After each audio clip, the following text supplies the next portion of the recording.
पौष महिन्यातील रविवार सूर्यनारायण व्रत महत्त्व, पूजा व फल.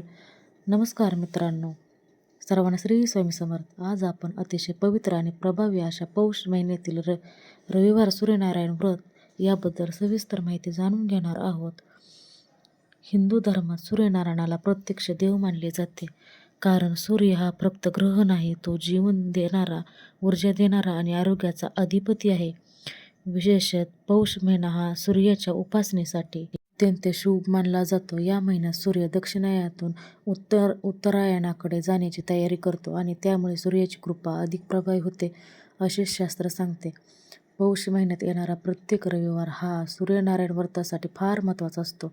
हे व्रत केल्याने नकारात्मक ग्रहदोष कमी होतात, आत्मविश्वास वाढतो, आरोग्य सुधारतं आणि आयुष्यात स्थैर्य देखील येते.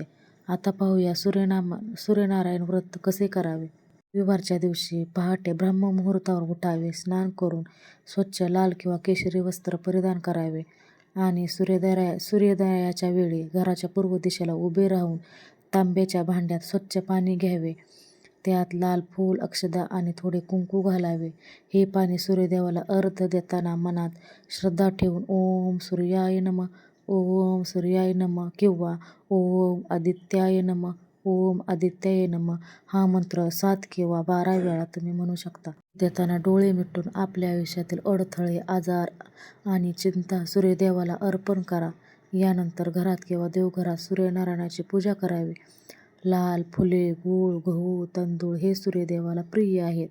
या दिवशी एक वेळ उपवास किंवा फलाहार करावा. गूळ, दूध, फळे यांचा नैवेद्य दाखवावा. संध्याकाळी सूर्यास्ताच्या आधी पुन्हा एकदा सूर्यनारायणाचे स्मरण करावे आणि दिवा लावावा. आता पाहूया या व्रताचे विशेष फल. पौष महिन्यातील रविवार सूर्यनारायण व्रत केल्याने डोळ्यांचे विकार, हाडांचे दुखणे, अशक्तपणा आणि मानसिक ताण कमी होतो. ज्याच्या कुंडलीत सूर्य दुर्बल आहे, मान-सन्मान मिळत नाही, नोकरीत अडथळे येतात, त्यांनी हे व्रत नक्की करावं. विद्यार्थ्यांसाठी हे व्रत बुद्धी, स्मरणशक्ती आणि आत्मविश्वास वाढवते. हे व्रत सलग 7 रविवार किंवा पौष महिना संपेपर्यंत पौष महिन्यात येणारे 4 रविवार केल्यास त्याचे फळ अधिक प्रभावी मिळते.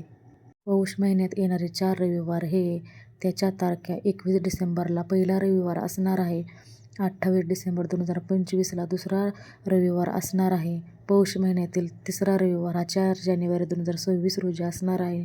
शेवटचा रविवार हा 11 जानेवारी 2026 या दिवशी असणार आहे. व्रताचे नियम लक्षात घेता चारही रविवारचे व्रत आपल्याला करायचे आहे. या दिवशी एक महत्त्वाची गोष्ट लक्षात ठेवा. या दिवशी खोटे बोलणे टाळावे, राग आणू नये, अपमानास्पद शब्द बोलू नये आणि नकारात्मक विचारसुद्धा यापासून दूर राहावे. सूर्यनारायण हे उपवास सुवासिनी महिलांसाठी खूप खास असतात. सूर्यनारायणाचा उपवास सुवासिनी महिलांसाठी, आपल्या लेकरांसाठी सुद्धा खूप चांगले असतात. आपल्या लेकरांसाठी केलेले सुद्धा खूप चांगलं असतं. ते सत्य आणि शिस्त याचे प्रतीक आहेत. म्हणून या दिवशी मान, वाणी आणि कृती शुद्ध ठेवणे फार आवश्यक आहे. मित्रांनो, पौष महिन्यातील रविवार केवळ एक दिवस नाही, तो आपल्या जीवनात नवीन ऊर्जा, नवीन दिशा आणि नवीन प्रकाश देणारा दिवस आहे.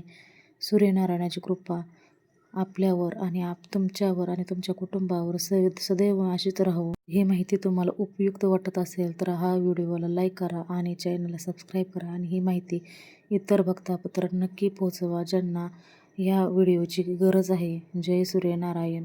पौष महिन्यात दर रविवार हे सूर्यनारायण व्रत करायचं असते. अशा सगळ्यांनी सकाळी लवकर उठावे. ब्रह्ममुहूर्तावर उठल्यास चांगलं राहील, जेणेकरून तुम्हाला सूर्यपूजेच्या, सूर्यदर्शनाचा चांगला लाभ घेता येईल आणि सूर्यनारायणाची कृपा तुमच्या घरावर राहील आणि तुमचे सर्व इच्छा, मनोकामना ह्या पूर्ण होतील. पौष महिन्यात येणारा रविवार हा साक्षात सूर्यनारायणाचा कृपेचा दिवस असतो.